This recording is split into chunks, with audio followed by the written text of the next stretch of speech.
Welcome to the Golden State Media Concepts Life and Happiness Podcast, the show that takes you on a journey of exploration. We'll discuss tried and true methods alongside the latest trends of how to best live your life to its fullest and happiest. From psychology to meditation, science to self-help books, the GSMC Life and Happiness Podcast will help you to discover what makes you happy and how you can live life being the best you possible.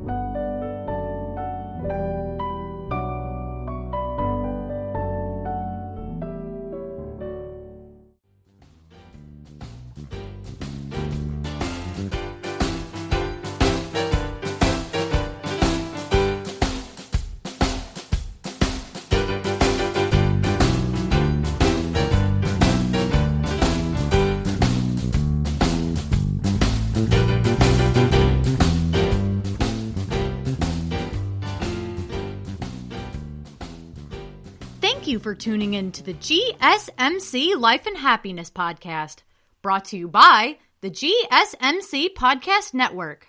I am your host, Jordan Hall. Hi, everyone. How's everyone doing today? Personally, me, I'm just a little tired today, but I'm trying to learn how to work through it and power through it and become stronger and reach for the stars. I know I have it in me. Podcasting has always been a dream of mine, so I will power through this tiredness and make an amazing podcast for you all. I hope everyone else, though, is staying awake, fresh, bright-eyed and bushy-tailed, and ready for the day. So today, for this podcast, I will be talking about, for segment 1, I will be giving you some advice on how to deal with stage fright. That's a very good one. For segment 2, I will be talking about some many ways to help boost your self-confidence. That's a very big one, too. For segment 3, I will be talking about many ways to help you combat social media addiction. And that's a really big one that it's very important that I talk about this because I have a lot of personal experience with that. And for my final segment, for segment 4, if you stick around, I will be talking about a list of hobbies I love to do to distract myself from bad and unwanted thoughts. So let's start off. For the first segment, we will be talking about some advice on how to deal with stage fright. So I found an article called ADAA.org, and it really dives deep into how public speaking is a real fear, and everyone suffers with it, not just you. So it says, public speaking is said to be the biggest fear reported by many American adults, topping flying, financial ruin, sickness, and even death. Well, I cannot relate because death is definitely one of my biggest fears. Actually, it is my biggest fear. I'm just exposing that out there. But anyway, back to public speaking. People fear that more than death. But I kind of get it. I mean, it's more of an emotional thing rather than a physical thing happening to you. It's all in your brain. You know, you think people are going to judge you, and I get it, you know, because our worst enemy is ourselves. We only blame ourselves. You know, we're meaner than people are to us, you know. The article says most of us feel a degree of nervous apprehension when preparing to speak up or perform in front of a group. But there are people with feelings of dread and panic, like a panic attack, which I've had before, over small and tiny things. But this is a real problem, where when the person is the center of attention, they could suffer with something called social anxiety disorder, which definitely does not help stage fright at all. It definitely doesn't, because if you're afraid to talk to one person, imagine talking to like 100,000 people. It's like, no, thank you. The fear of public speaking or performance, and it's called stage fright, it exacts a huge toll on self-confidence and esteem. And one of my next topics of this podcast is ways to improve self-esteem. So that definitely plays a part in public speaking too, because if you don't believe in yourself, then you're not going to speak your ideas, you know, because people who are confident are people who share their ideas because they're confident in themselves, and it doesn't matter if somebody judges you, they feel fine. But if you're scared to show your ideas and talk to people, then you're not okay with yourself, and you have to be okay with yourself. But I'm going to give you some tips to help that. But yeah, apparently some seasoned performers also suffer in silent terror. They don't show it because they're embarrassed. And they try to keep their fear a secret, even from a spouse or close family members, so they won't be disappointed in them. But if they were a real spouse or a real friend or real family members, they wouldn't judge you. And that says a lot in their character. But it is important to take steps to overcome your fear. You have to learn to improve your speaking or performance skills. Like, learning to improve is good, but it's not enough to reduce your fear. You might have to address and revise any negative perceptions, beliefs, thoughts, images, and predictions related to public speaking or performing. It's one thing to just improve your speaking in general, but it's one thing to also improve your self-worth too, because that's definitely a thing. If you're still not okay with yourself and you're doing public speaking, you have to believe what you're saying, right? If you have beliefs and you have ideas, you got to believe those things and be okay with them, It's often helpful to uncover the deeper fears related to being seen and heard by others, showing vulnerability and being considered less than perfect. Because if you think you're a perfect human being and you think everything should be going amazing all the time, that's not how it works, because mistakes are normal. And this article says learning to accept yourself and not feeling like you have to prove yourself to others or be perfect, which is, I suffered with that too. I feel like everything has to go a certain way. Everything has to go tip-top shape. Basically, I'm a perfectionist. But no, you have to accept yourself and learn to prove to others, and try not to learn. You have to learn not to prove yourself to others, because that's not the point of public speaking. The point of public speaking is to spread your ideas, not make yourself better than anybody else. It is recommended that you learn these skills to reduce and manage your fear and anxiety, and not resort to medication or natural products alone. Because I myself use medication for anxiety, and that's okay, but you also got to work for yourself too. It's critical to learn cognitive behavioral methods to stop the cycle of avoiding fearful situations. It's really hard. Avoidance may give you some relief temporarily, but it reinforces your fear in the long run.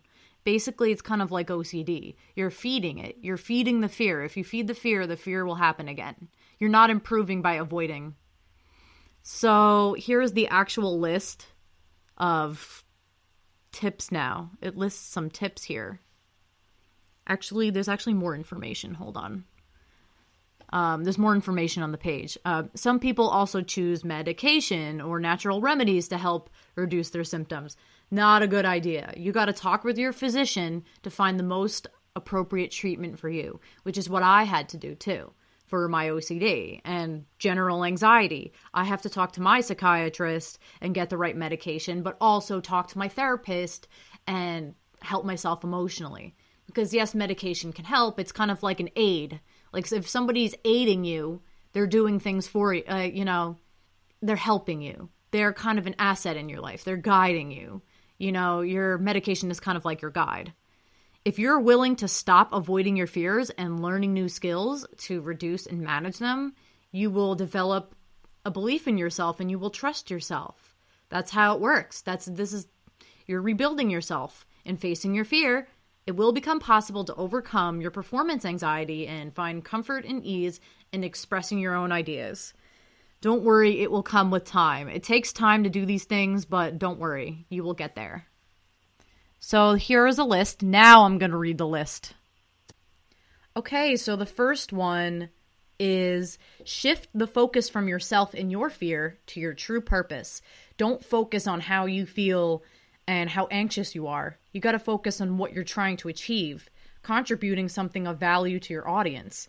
You got to think of what you're trying to teach them. Not about how scared you are, not about, oh, I'm not ready for this. Oh, you got to focus on why you're even there. If you focus on why you're there, you'll be like, you know what? These people need to know this quote unquote piece of information, which is why I'm here. I shouldn't be scared because I'm just trying to provide information. That's it. Or I'm trying to express myself. That's it. So if you remind yourself of what you're trying to do, you'll be like, you know what? I should just focus on giving the people the information instead of how I'm feeling, because at the end of the day, if you don't express yourself, you'll regret it. So, Also, number 2, stop scaring yourself with thoughts about what might go wrong. Don't second guess yourself. Don't go, what if this happened? What if somebody judges me? What if this person says this? Because if that did happen, it's not your fault. At the end of the day, if somebody makes fun of your ideas or your beliefs, it's the other person's fault, not yours. Because you're entitled to your beliefs. So don't scare yourself with that. Because you should remind yourself it's not your fault. Instead, focus your attention on thoughts and images that are calming and reassuring. Like think of a beach, think of a sauna, think of somebody massaging you, you know, something calm. Think of the beach, think of the sand, think of hot water. I don't know, something that helps you, something that relaxes you. Exercise is definitely a big one. Exercise, eat well, and practice other healthy lifestyle habits. I didn't stress this enough, apparently, because every single article that I'm reading has exercise. It helps for self-confidence. It helps when you're lacking energy. It helps you overcome stressful situations.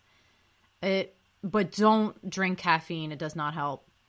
I mean, recently when I became tired, I started putting sugar in my tea. And I realized it's actually draining me more. Like, yeah, it actually does help, like, in the moment. But then afterwards, you get this, like, jet-lagging feeling. And you're like, ugh, like, now I can't do anything. So don't have caffeine. It does not help. Another one, refuse to think thoughts that create self-doubt and low confidence. If you are aware that your thoughts are negative, stop it completely. Put up a stop sign and put up, like, a barricade. It's kind of like when you put up a barricade wall when you don't want anybody to come in. Do the same thing with your thoughts. Block your thought process because you don't want any negative thoughts. Block them right away because it does not help. Also, another way to ease your anxiety is to practice ways to calm yourself. And again, this works for anxiety in general. You gotta do yoga, you gotta do deep breathing, meditation, relaxing exercises, massaging. Like I said before, massaging definitely helps because if you have tension in your bones are so tight and, you gotta loosen them and just let loose, just relax. It's okay. Also, visualize your success. Focus on how good you're gonna do. Always focus on your strength and ability to handle challenging situations. And also you got to prepare beforehand too. Practice in front of a mirror, keep your posture straight, and don't try to be perfect. It's okay to make mistakes. Be natural and be yourself. That's the only thing you should be at the end of the day is yourself. But yeah, here's another one. Make connections with your audience. Smile and greet people. Think of them as friends rather than enemies. And if they don't like you, again, it's not their fault. I mean, it's not your fault. You shouldn't blame yourself because you're just trying to express yourself. And again, keep your posture really high because you want to look like not like you're tall and mighty, but you got to look like you know what you're talking about. And you got to look like you're confident and again, know what you're talking about.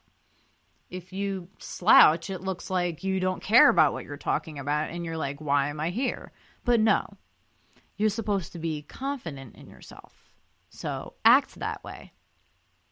Okay, so here's another website that I found, and it lists some like similar things to the other one, but there's some different ones on here.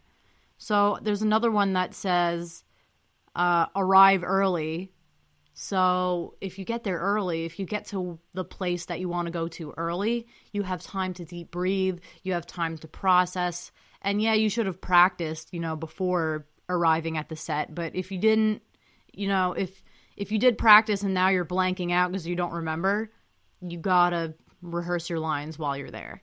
And another important one is get some sleep. If you are having a lack of sleep, that's definitely not going to help because if you're tired, you're going to have attention problems, you're going to forget what you're going to say, and it's definitely not going to go well.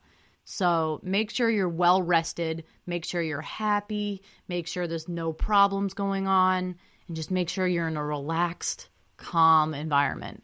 I cannot stress that enough. You cannot be anxious. And here's the final one that I'm going to talk about. Know that it's natural. Everybody goes through it.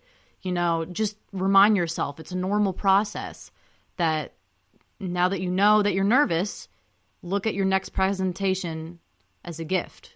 After you get through the first one, the next one will be a blessing because you got through the first one, and it'll get easier and easier and easier. So just know that it will get better because it's a natural process, and it's not something you're going to suffer with your whole life if you try to improve it. So that is the end of segment 1, because I feel like I said everything I needed to say about that. So up next, I will be talking about many ways to help boost your self-confidence. We will be back. Are you tired of the same old news? Are you sick of the seemingly endless political spin and negativity? The GSMC America Still Beautiful podcast is a weekly news podcast covering all the top positive and uplifting news stories. We cover stories that will inspire, uplift, and remind you of the good in the world. Tune into the Golden State Media Concepts America Still Beautiful podcast to get all the great and positive news stories of today. Download the GSMC America Still Beautiful podcast on iTunes, Stitcher, SoundCloud, Google Play, or anywhere you find podcasts. Just type GSMC in the search bar.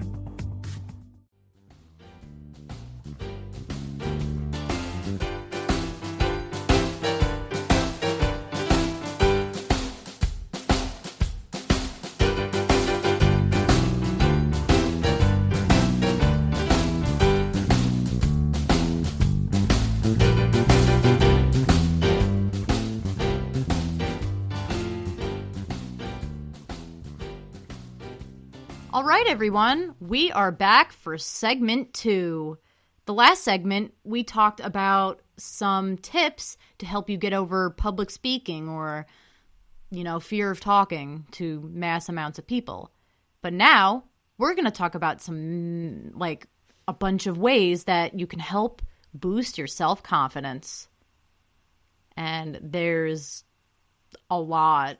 I found a website called medium.com, and it lists a bunch of options. One says, accept who you are. Aw, you are a human being with feelings, emotions, and it's expected to make, you are expected to make mistakes. It's okay. We understand.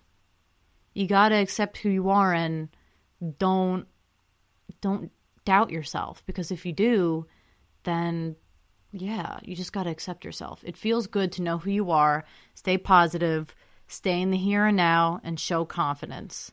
You will achieve more that way if you stay confident in yourself. It's a known fact, actually.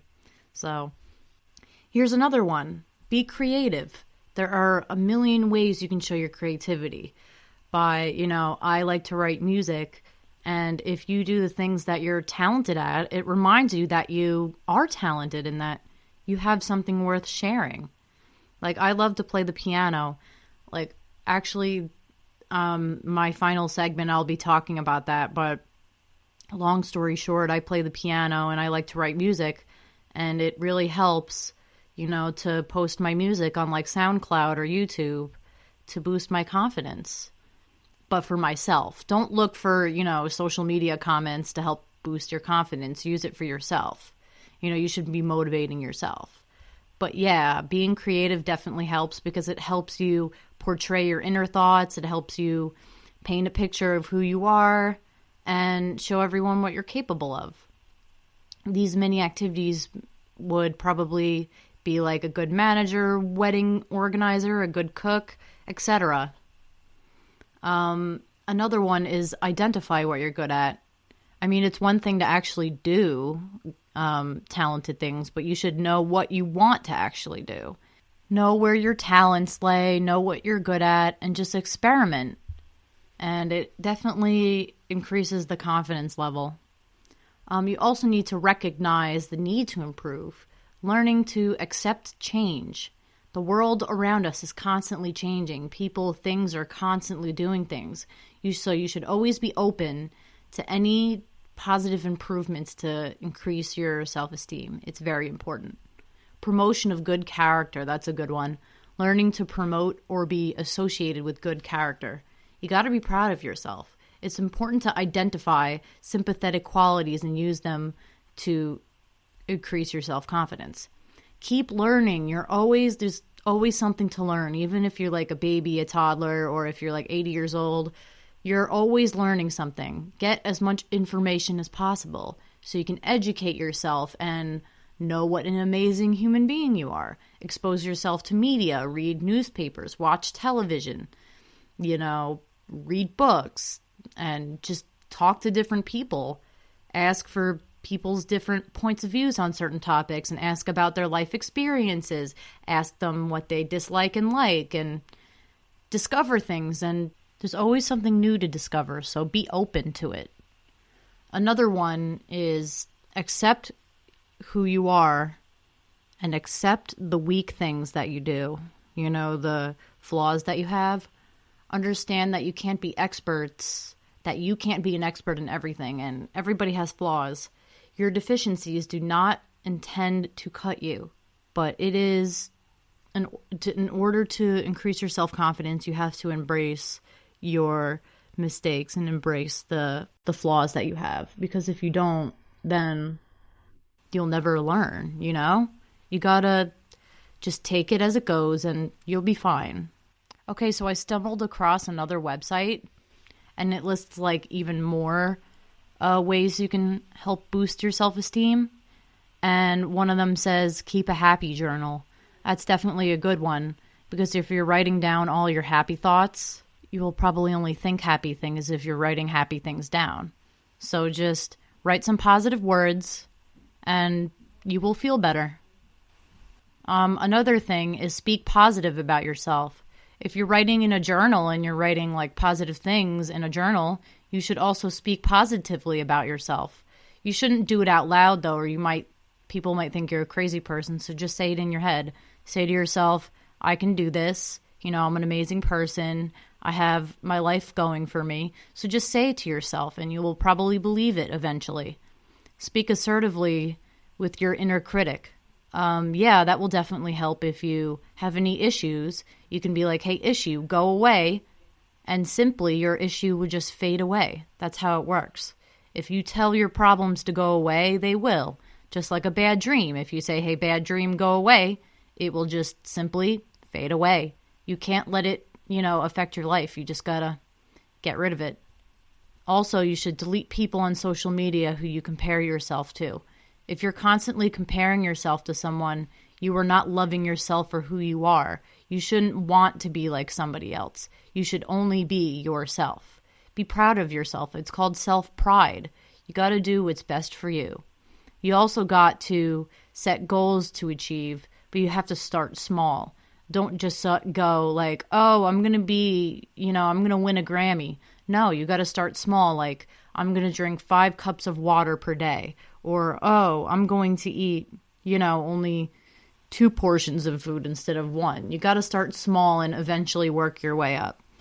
Also, you should make a list of compliments you're given, to start appreciating the nice parts of yourself. If you don't fully believe it, then you should memorize what people say about you and write it down. That's a perfect way to believe in yourself. You should also get all dressed up, even if it's just to stay in, because fashion itself is a really good asset to express yourself. If you're feeling happy, wear yellow. If you're feeling sad, wear blue. And maybe you'll start feeling happier as you keep dressing up, because it's a great way to express yourself. Also, you should keep a list of your accomplishments. Every time you achieve something, you should write it down and remember it, so you can remember the day that you achieved it and remember, hey, I did something amazing on that day, and then reward yourself, which is actually the next item on this list. Reward yourself. Give yourself a nice reward and just live in the moment. You should also stick to your morals and values, and you shouldn't break any rules, because breaking rules is not good. That means that you are not, a well-behaved person anymore, and you're trying to be, somebody that's not well-behaved, and that's not good. Make a list of the body parts you love about yourself, like your nose, like your eyes, like your fingers. Every body part that you have is very, very, very important because it's a part of yourself. Your fingers are a part of you. Your fingernails are a part of you. Your nose is a part of you. You should embrace every part of yourself. And if you don't, then that's not showing self-confidence. All right, so the next one on this list is you have to ask your friends what they like about you.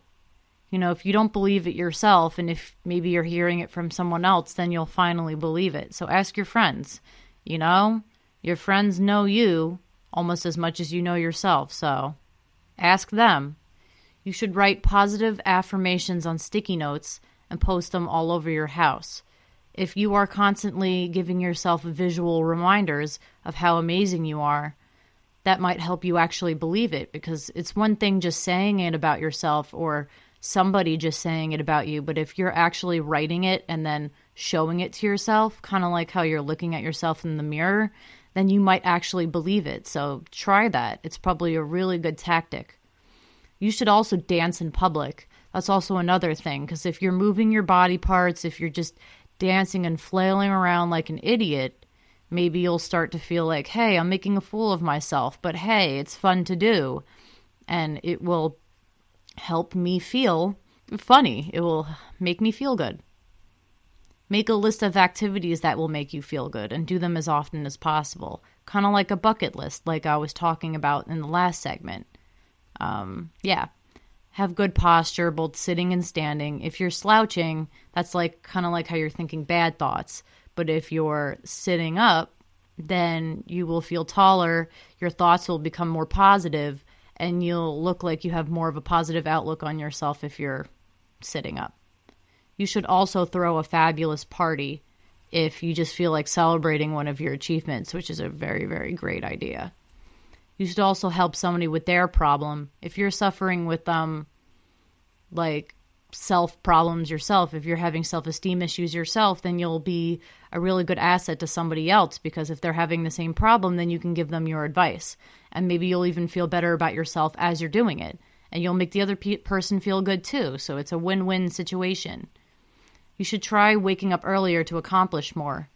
If you're sitting in all day and you're just sleeping, you're not really accomplishing everything or anything at all. And if you're just dreaming like in your sleep, that's not real. Dreams are not real. If you're achieving something in your dream, that is not the same thing as doing it in real life. So, yeah. You should also get in touch with your personal sense of spirituality. If you believe in angels or something, you can like communicate with them and be like, hey, you know what? I'm not feeling okay with myself. Can you give me advice? And maybe the universe will give you a sign or something that will tell you, hey, everything will be okay and you will be just fine. It'll probably be a sign in the universe. Like maybe the clouds in the sky will spell it out or something with, one of those sky riders. You never know. So you should also reveal a secret of yours to release some tension. If you say some embarrassing secrets from when you were younger, maybe it will make you feel better about your life right now. So try it out. Just try at a party or something. If you're with a group of your friends, just say, hey, I pooped my pants when I was 1.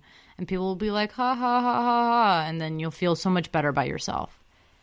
Tell people who say rude things to you that you don't deserve to be treated that way. And then you'll actually believe that. If you actually tell the person that this is not okay, then you'll actually believe it. So try that. Take a break from what you're doing and say out loud, I am awesome. You may think that's super random, but in reality, it actually really helps because you're saying the truth out loud. You are fabulous and you are an asset to life and you are a beauty.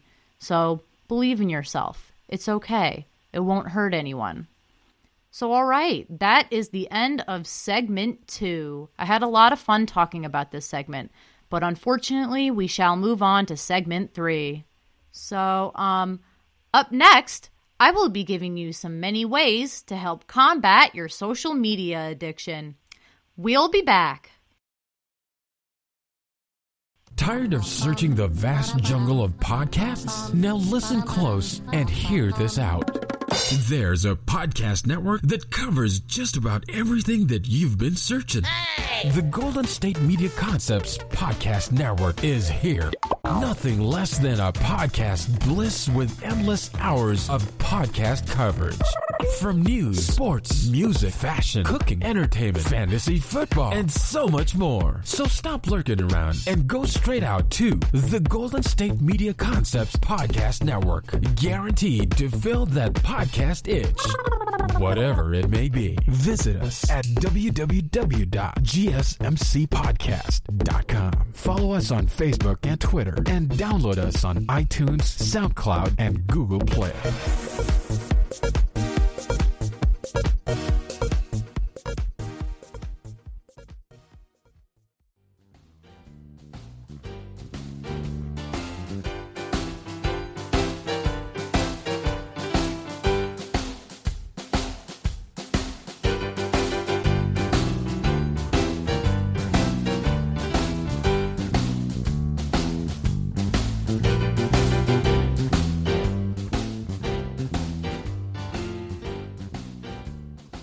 All right, so that was segment 2. Now we'll be talking about segment 3.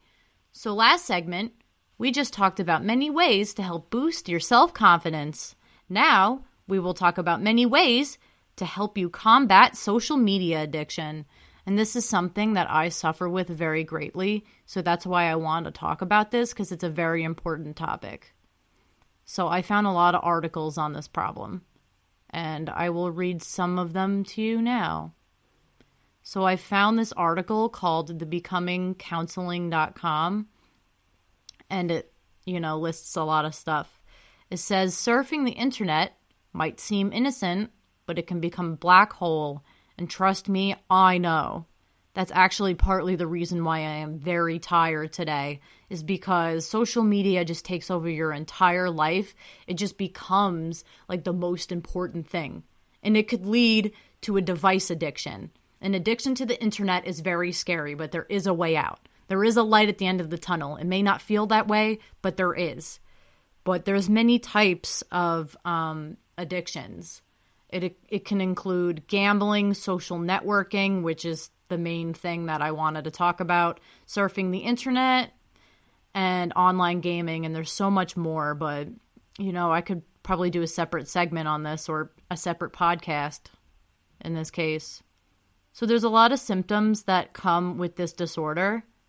An internet addiction is a process-based addiction. It's different from drugs and alcohol, which is kind of physical and substance-based. Process-based addictions involve compulsive behaviors, and I have OCD, which it's very similar to that, and it slowly turns into obsessive behaviors.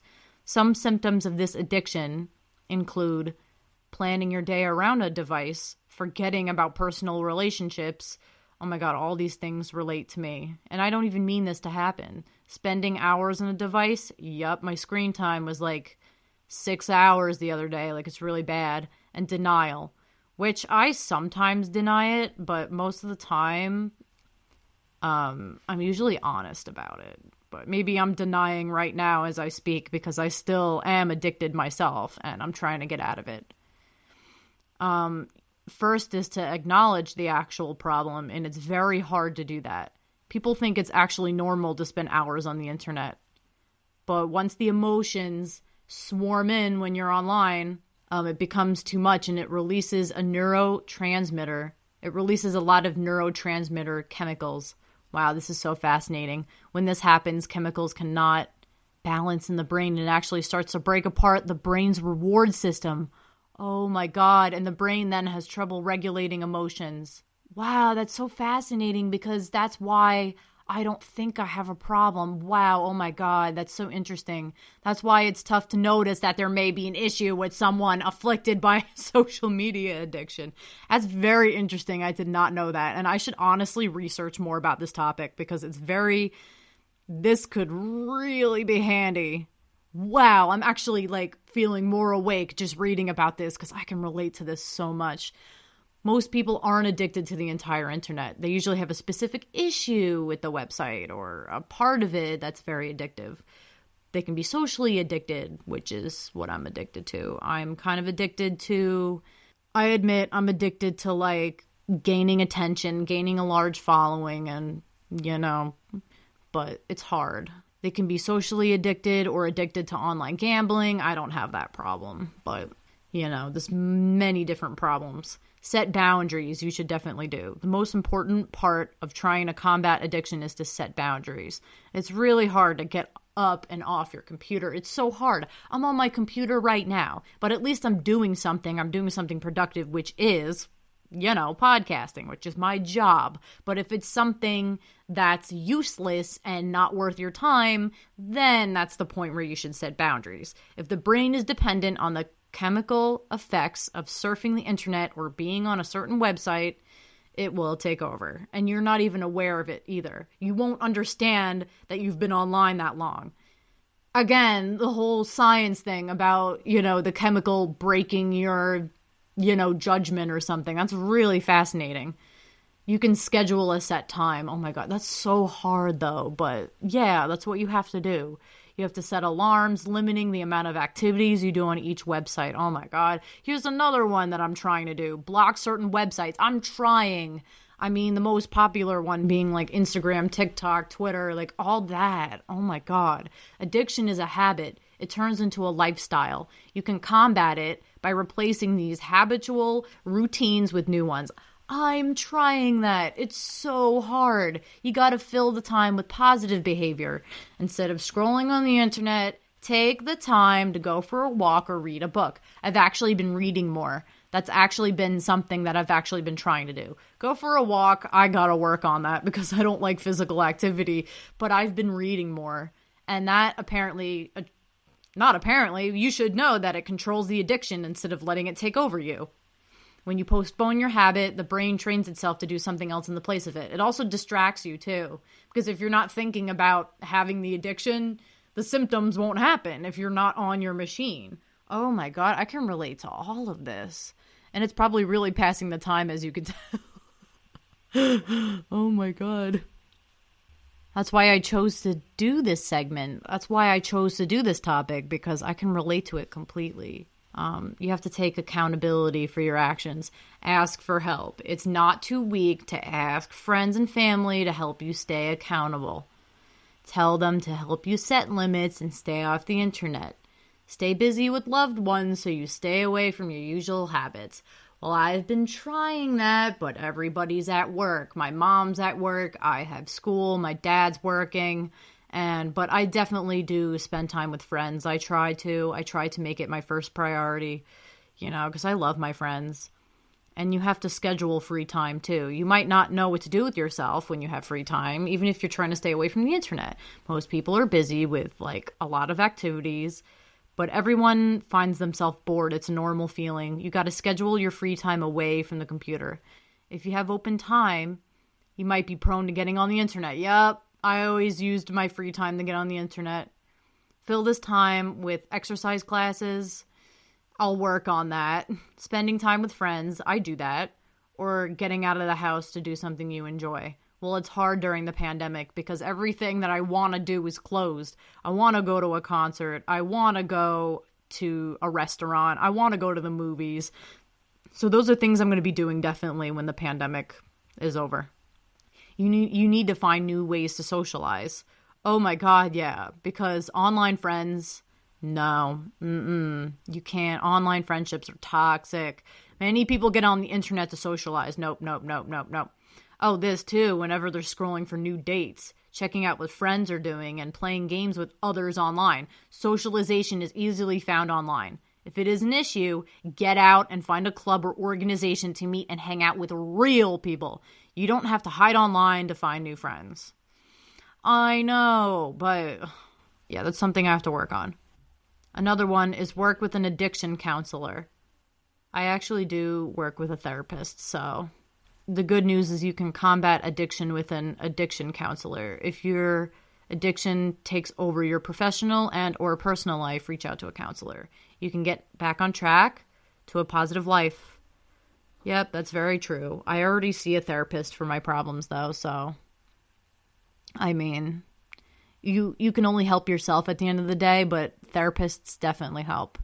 Okay, so here's another website that I found that also gives you tips on how to combat this.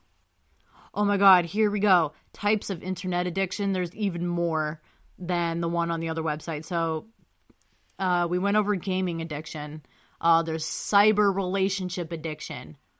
Oh my God. This is spot on where I am. Cyber relationship addiction is when your online social connections become more important to you than real life connections. If you find yourself excessively involved in relationships with internet users you've never met in person, you may have an addiction. Spot on to the problem I am having. Wow. Well, past had, because I got rid of my social media, but I definitely relate to this a lot. Oh my God.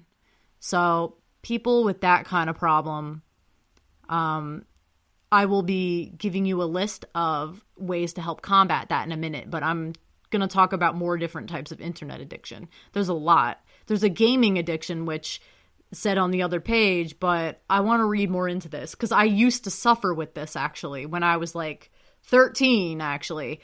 I had a gaming addiction. I constantly played and couldn't stop thinking about playing video games. I played mostly offline games with my friends, but there's online games and offline games, and it can cause a gaming addiction. If you find yourself playing video games until you lost track of time, you may have a gaming addiction. That's exactly what I suffered with.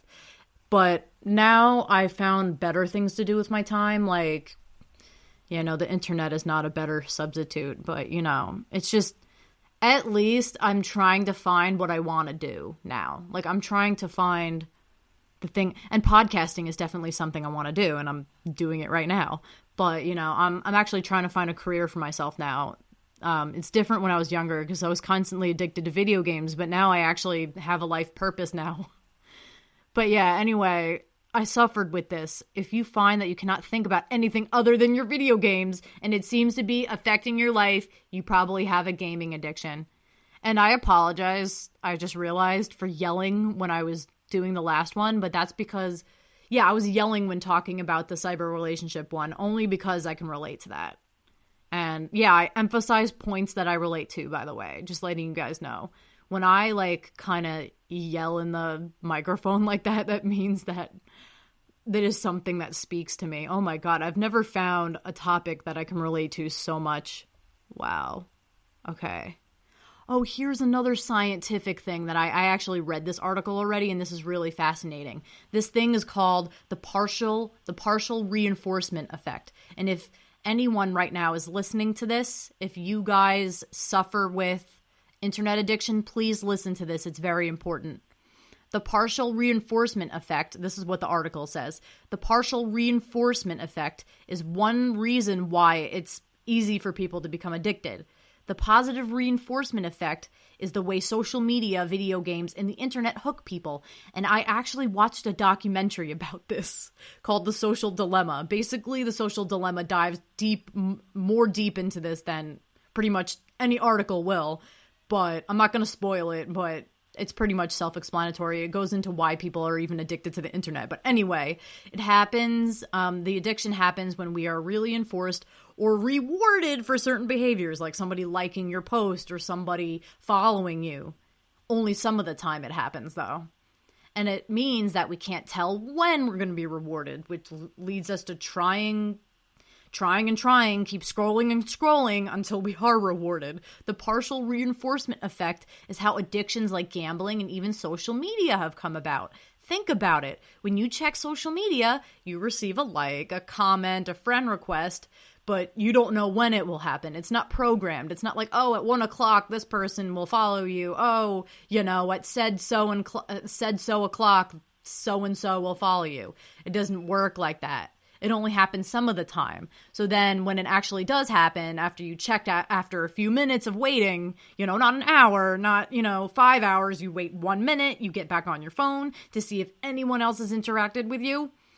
And the reward happens when somebody follows you. And it's like, oh my God, I was waiting for somebody to follow me. Oh my God. And that's the reward right there, because it doesn't happen all the time. It only happens some of the time. And that's where the feel-good chemical comes around. And oh my God, it's an emotional or behavioral disorder. The internet addiction may also be a symptom of something larger, like ADHD. and you may look to the internet to feel like part of the community. This is very interesting. All of this I can definitely relate to. I'm going to keep reading. This is fascinating. With depression, for example, the partial reinforcement effects from social media and online relationships can be just what your brain needs to transform your disorder into an internet addiction. Partial reinforcement comes from your brain, and it produces the feel-good chemical called dopamine, along with neurochemicals in your brain. According to Internet Addiction, a brief summary of research and practice. I think that's a book? I'm not sure. But the feel-good chemical may soothe your emotions momentarily, but it will not fix the main problem. But it will keep you coming back for more, kind of like a TV show with like cliffhangers if you're not careful. If you have a behavioral disorder like ADHD, it's easy to get addicted. ADD can loosely be defined as the inability to either focus, sit still, etc., especially for long periods of time. So I recommend I don't even know what to recommend anymore because this article just says it all. All of this I can relate to. All of this. So here are some of the steps, just quickly. You have to admit you have a problem. I think I already talked about that. Seek therapy. Limit your computer and smartphone use. Yeah, I know that. You got to change your communication patterns. Talk to real people. Socialize with real people. I'm not stressing this enough. You need to talk to real people because they are in your life, baby. And you got to prioritize your needs. Oh my God, this I can relate to.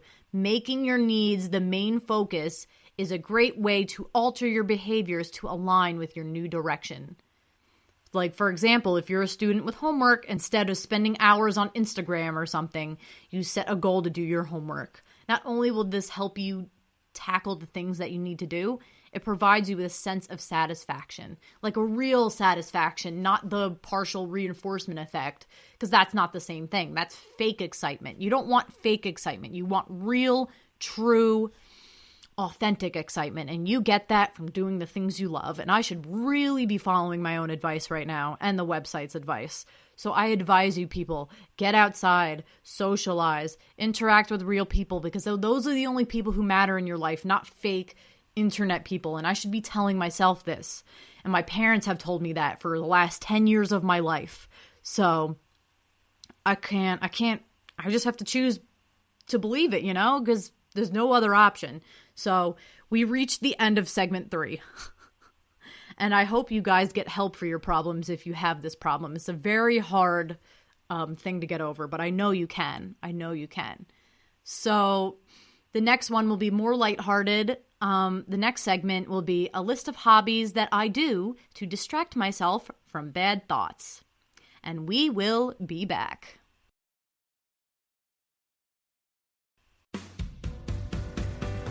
The Golden State Media Concepts Travel Podcast, the show that gives you advice on everything travel. We explore places you've always wanted to go, as well as giving tips for traveling in those places. We'll give you advice on the best sites for travel tips, information, and discounts. Join us as we travel the world, explore cultures, and meet new people. The Golden State Media Concepts Travel Podcast has got you covered. Download the GSMC Travel Podcast on iTunes, Stitcher, SoundCloud, Google Play, or anywhere you find podcasts. Just type GSMC in the search bar.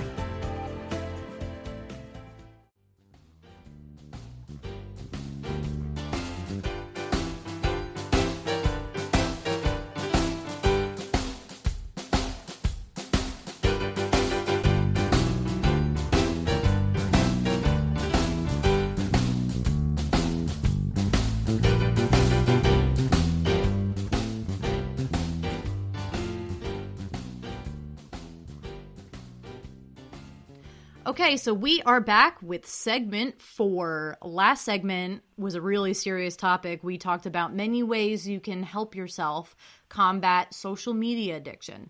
And now, this segment kind of ties into the last one a little bit, because this is one of the negative thoughts that I have. Trying to get away from social media is one of them. But Here are a list of hobbies that I love to do to distract myself from bad thoughts, like social media addiction. Here are the things that I love to do to distract myself from social media and other things. This is the stuff that I try to do that proves to myself that I know I have talents, and I know that I don't need fake people to for validation or, whatever. So the first thing is music production. I love to produce music. Ever since I was like 15, I bought the software called Sibelius, and I've always used it to compose musical compositions, notes. And here's the ironic thing. I hate reading music. Like, it's so tiring to just stare at. It's kind of like reading. Like, I like reading, but this is just reading notes. It's boring. It's just the same note over and over, on different stabs and different lines. It's like, but I love producing music, and I like to do music by ear, which means I have perfect pitch, and I can tell what note is which note. Like, I know what's an A note, I know what a B note is. So when I'm using the software, I don't look at the lines and the placement of the note. I actually listen, because when you place a note on the stab on the program, like on Sibelius, it actually plays the note for you when you place it down on the page. It actually makes the sound of I don't know if I'm making sense. You hear the note as you're placing it down. So I just use that. I use my ear instead of the placement of the note to compose a song, because I do everything by ear. And that actually ties into the next thing that I love to do, is playing the piano. I play piano all by ear. Yes, I do.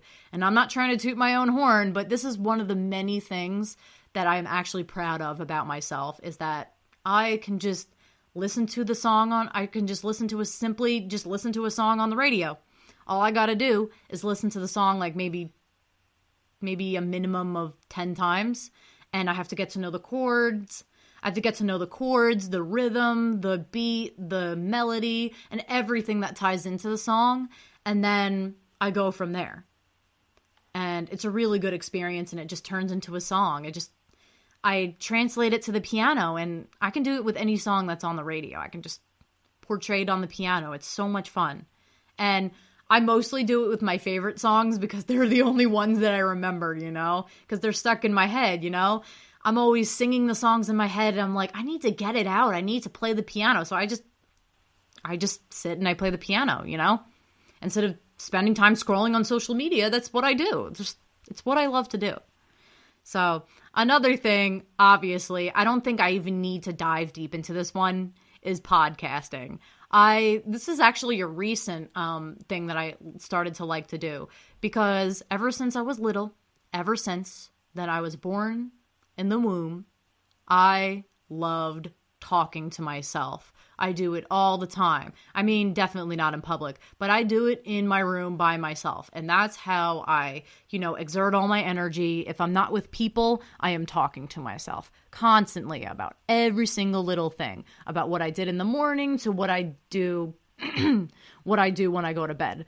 It's a process that I like to go through, and it never ends, And especially when I watch TV shows, I love to talk about like what happens in the TV show and like what I thought of the TV show. And I love to share my opinions to myself. Like, I'm always too afraid to share my opinions with others. So I actually give myself my own opinion, and I laugh at it, because it's like, I'm not telling anybody. I'm telling myself. I'm convincing myself that I have this opinion, and then I'm just laughing at it. It's so weird. Like, I feel like I'm talking to an actual person when I talk to myself.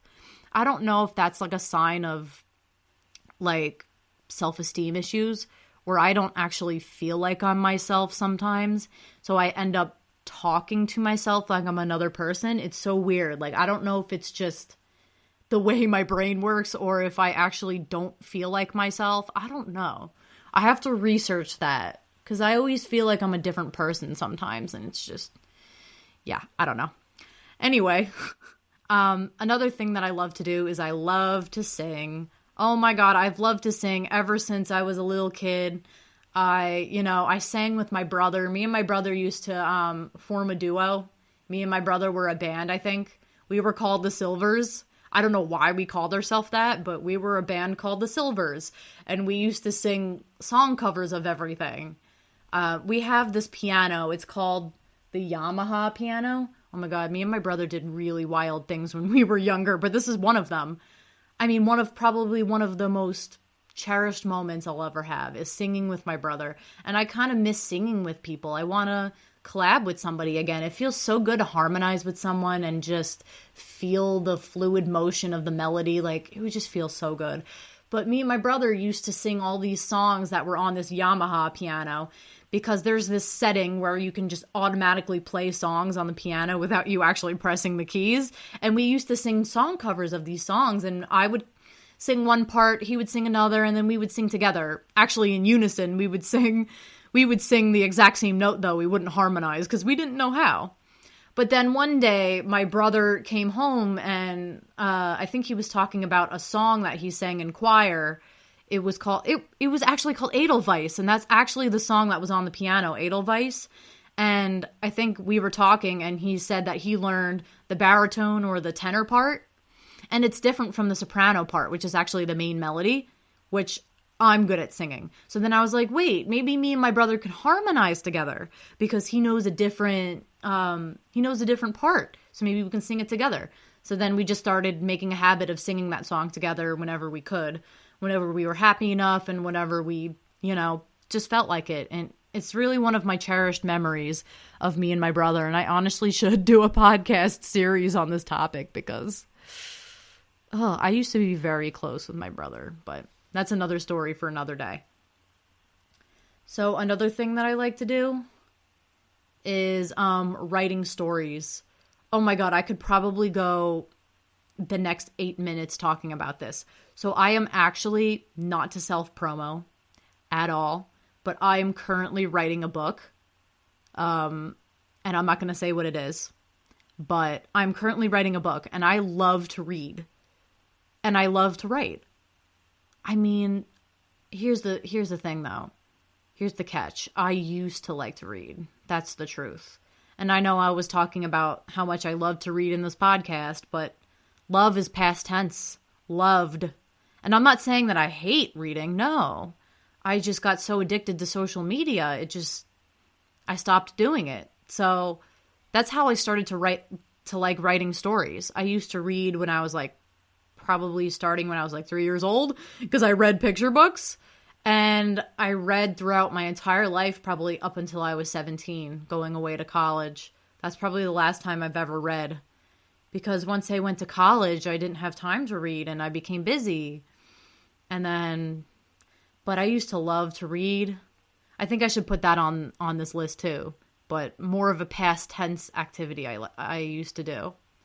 But back to the writing stories, I still love doing that, because I love putting my personal experience into writing and educating people on my experiences and educating them on what not to do and what to do. And I just love expressing my ideas. I'm one of those creative people, I just want my messages to be heard. And the book that I'm writing actually has a very, very, very important message that I want to spread to people. And again, I'm not saying what the message is yet, because this is not a self-promo piece that I'm doing. This is a podcast. So I'm just going to say that, yes, I'm still writing. Yes, I'm trying to read again. The most amount of pages I probably ever read recently was probably 10 pages. And I know that's sad, but that's probably the most effort or the most time that I ever had in trying to read. So I will try harder. I promise. But, so the book I'm writing, again, I'm not going to go into detail. It has many different variations. I still love to write. The first time I started writing this book, it was completely different. It had it had the same characters, but it had a completely different plot line. The characters had completely different character traits. And I think that's how it works with writing books, is that the characters change over time, just like you do.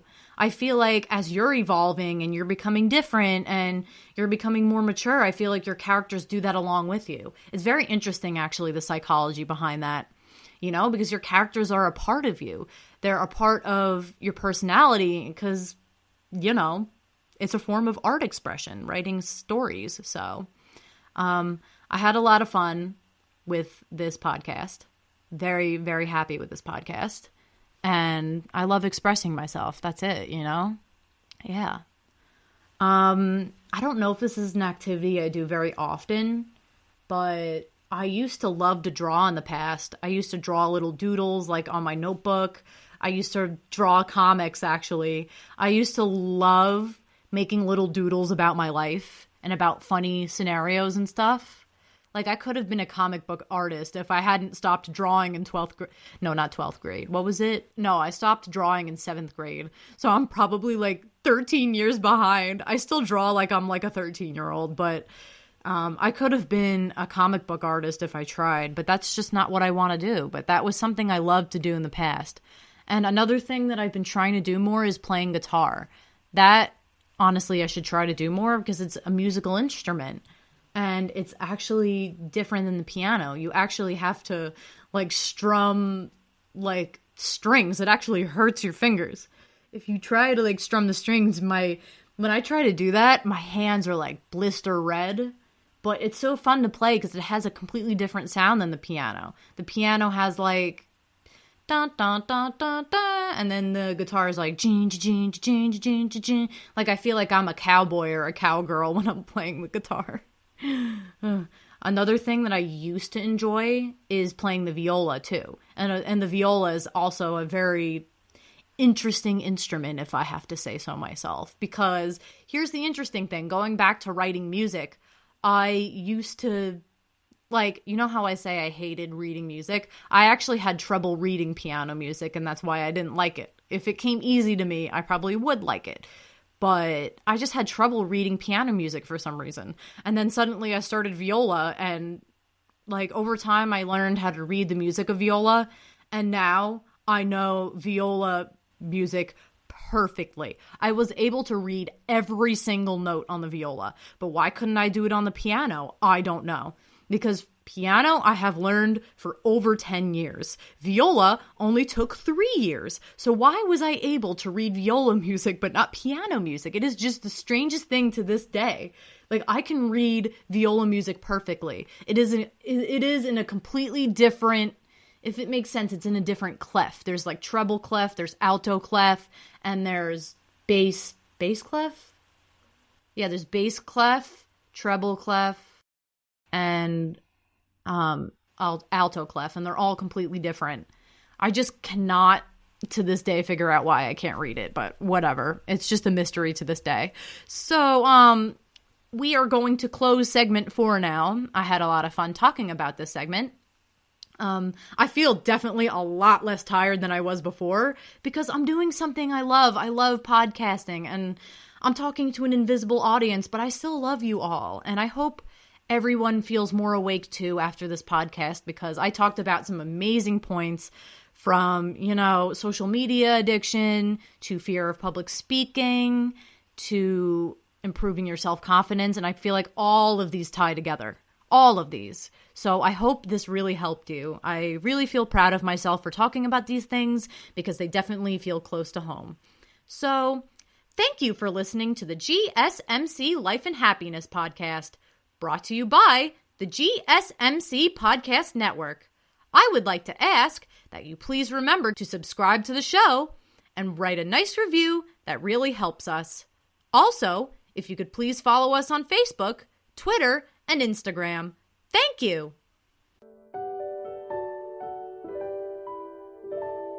You've been listening to the Golden State Media Concepts Life and Happiness Podcast, part of the GSMC Podcast Network. You can find the show and others like it at www.gsmcpodcast.com. Download our podcasts on iTunes, Stitcher, SoundCloud, Google Play, or anywhere you find podcasts. Just type in GSMC to find all of our shows. From the GSMC Podcast Network, from sex and relationships to health and wellness, life and happiness, and even weird news. You can also follow us on Twitter and Facebook. Thank you, and we hope you have enjoyed today's episode of the Golden State Media Concepts Life and Happiness Podcast.